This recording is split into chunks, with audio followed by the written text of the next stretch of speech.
Hello everybody, I am Luciana, and in this video we're talking about money. Ooh. Yes, this video is all about money, how we can build a better relationship with money, starting with accepting that maybe we have been irresponsible in the way that we manage our money. I know that that's sometimes can awaken a lot of emotions, but even if you know this or not, a lot of people feel this way. A lot of people feel that they have not been responsible with the way they manage their money. So I made this video to support you. This is the first step when it comes to creating a better relationship with money. So if that is something that you're working towards, something you want to do, begin here. So we're going to start first with a little shift in our perception when it comes to two topics. Number one, it's not that you've been doing things wrong or bad and that there is a good or right way of doing things. I always say, let go of separating things. Am I doing it right?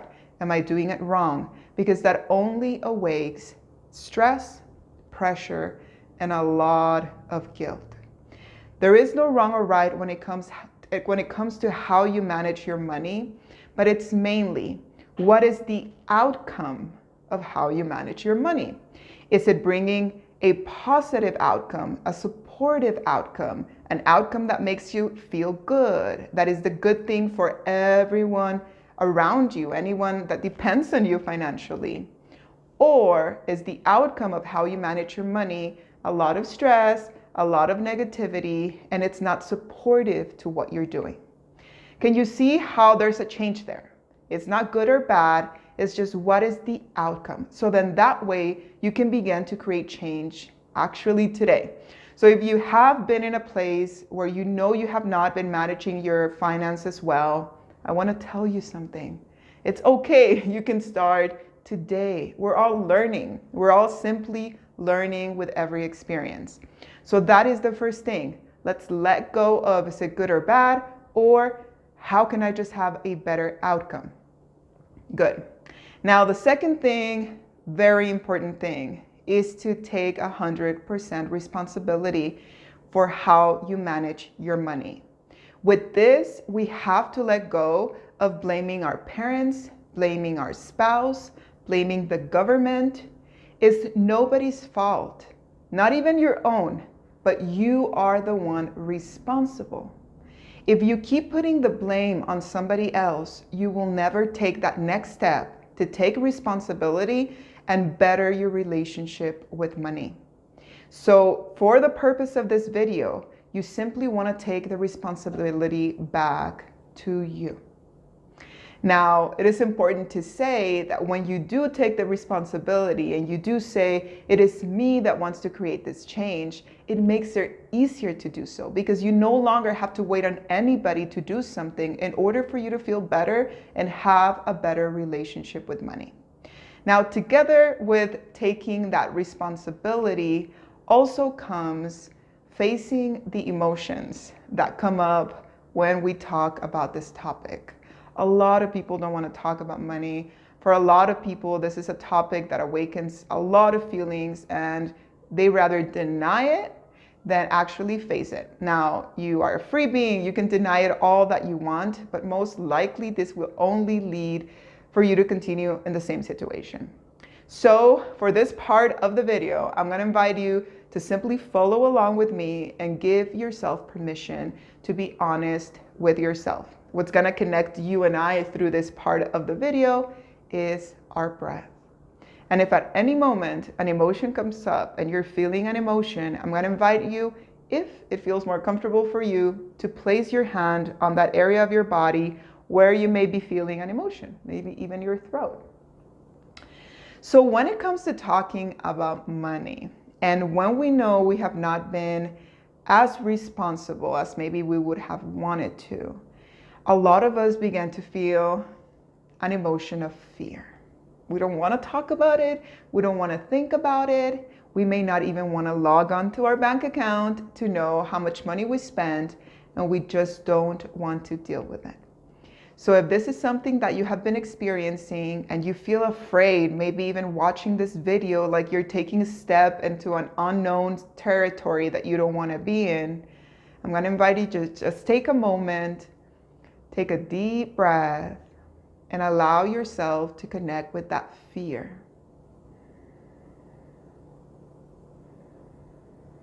That fear of not wanting anyone or yourself to be uncomfortable, so you deny the topic when it comes to money. Now, maybe for some of you, it's not the fear that is as strong, but it's the shame. Maybe you are ashamed of yourself, or you are ashamed for other people to find out that you're in debt, that you pretty much spent a bunch of money and you don't even know where the money went through, or that you live paycheck to paycheck. So I'm going to invite you to take a deep breath and allow yourself to connect with that shame. Shame is a feeling of wanting to hide and just wanting to kind of disappear, to deny the fact that this is something that is actually going on. Just for the purpose of this video, let's feel it together. Let's feel the shame.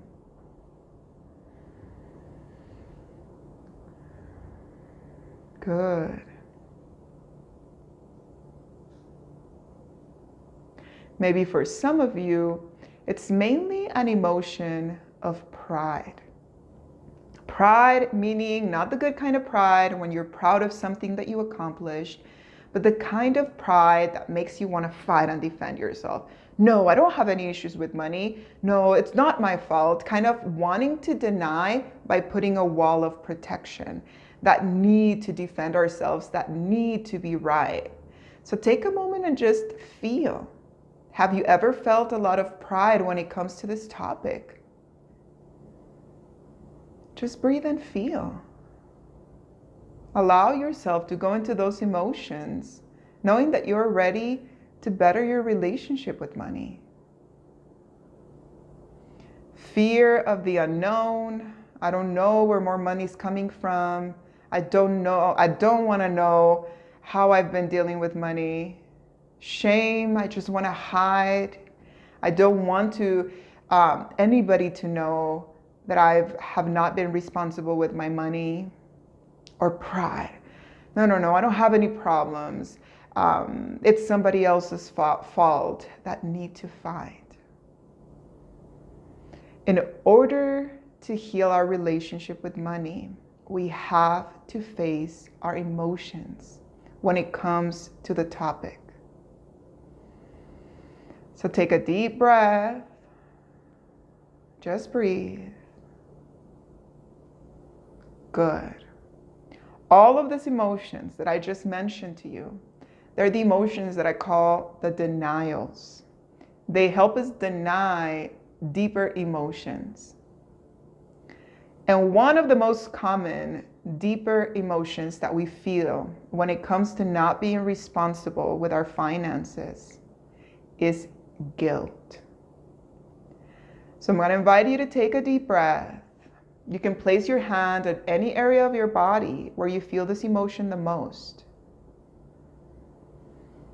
And just simply allow yourself to feel the guilt of overspending,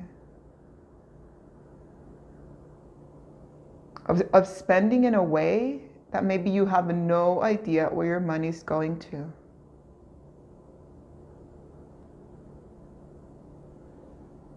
Or maybe of a big investment.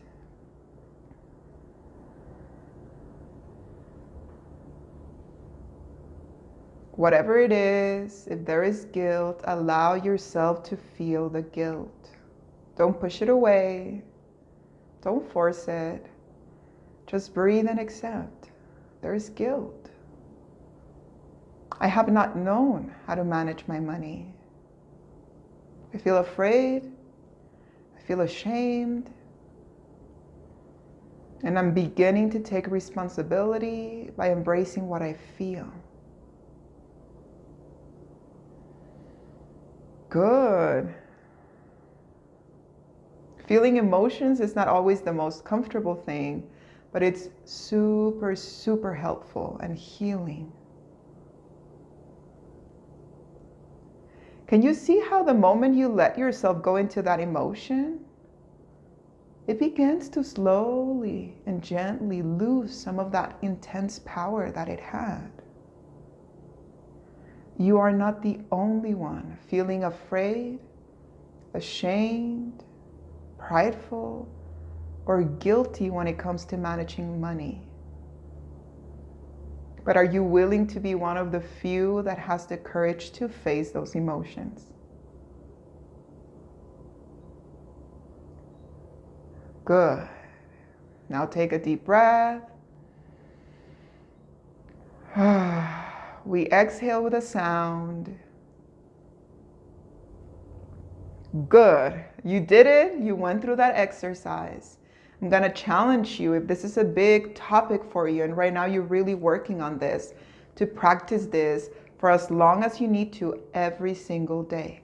Go revisit these emotions. If you have been feeling guilty about this topic for 10 years, doing an exercise for a couple of minutes won't completely dissolve the emotion. It will help though, but it will require for you to go back and continue the process as long as you need to do it.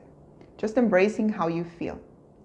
Now, from this place, now anything that you do to be better at managing your money will have a more long-term effect. And one thing that I want to say, learn to see money from a different light, not necessarily as paper or a number on your screen, but as energy that's flowing into your life, that requires movement, that requires releasing to be able to flow and to come back to you. This means to have a positive mindset, to move in action, to feel your emotions, and also to simply care. I always say there's a lot of people that tell me, well, if I had $1 million, I would super manage the money and I would really care for it and I will make sure that it all went to all these different things. And I say, that's awesome. That is amazing. Now, with that same feeling of wanting to care for $1 million, can you care this week for $10? Can you be mindful and excited and actually care for those $10? What does that mean? To use them for things that you know will bring you more of that positive outcome that I talked at the beginning, that will bring you more peace of mind.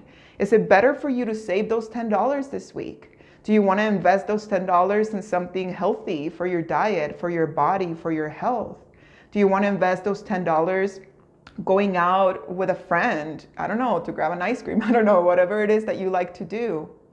What do you want to invest that money in? Because money simply buys us experiences. And if you begin to see things like this, it's a whole other game for you. So yes, I hope this video has been helpful for you. I hope it kind of guides you in a direction of building that healthy relationship with money. If you have questions, if you want to connect, please, please, please follow me on social media. You can find my Facebook, my Instagram below. I would love to be here to support you. And I just hope you have a beautiful, beautiful day. Bye-bye.